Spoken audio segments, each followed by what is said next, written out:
Now that I have both sconces installed, I just want to walk through and show you all of the remote features.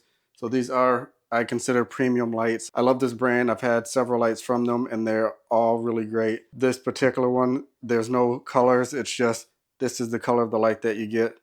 So you have just off, on, and then you have your dimming. So it has preset on the remote. So you have 10%, and then you have 50%, and then you have 100%.